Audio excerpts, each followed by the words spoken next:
Siz bunday Merabni hali ko'rmagansiz. Bu jangdan oldin Merab UFC shartnomasi uchun jang qilgandi.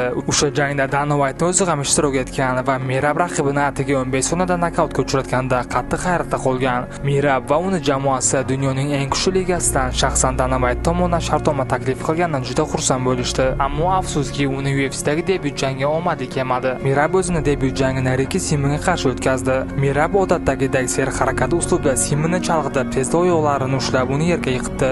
Jangning 3 raund davomida Merab raqibidan bir bosh ustun ekanligini namoyish qildi. U Simonni xuddi kartoshka qopidek u yoqdan bu yoqqa irg'itib o'tardi. Bir payt Merab Simonni zarbalar almashuv vaqtida tutib oldi va xuddi jahli chiqqan otdek uni tugatish uchun ustiga otilib bordi. U butun jang davomida Simonni oktagon bo'ylab quvib yurdi.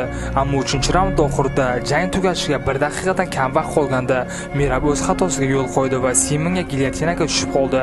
Jang tugashiga atigi 10 soniya qolgan, ammo Simonni ushlash hali ham mustahkam edi. Referi Merabning taslim bo'lishini kutardi, lekin Merabning ko'zlaridagi g'alabaga bo'lgan ishtiyoq uni oxirigacha chidab berishga imkon berdi. Merab gongacha dosh berdi, ammo hakamlar qarorni e'lon qilishganda ular gilyotinadagi bo'g'ish sababli g'alabani Ricky Simonga berishdi.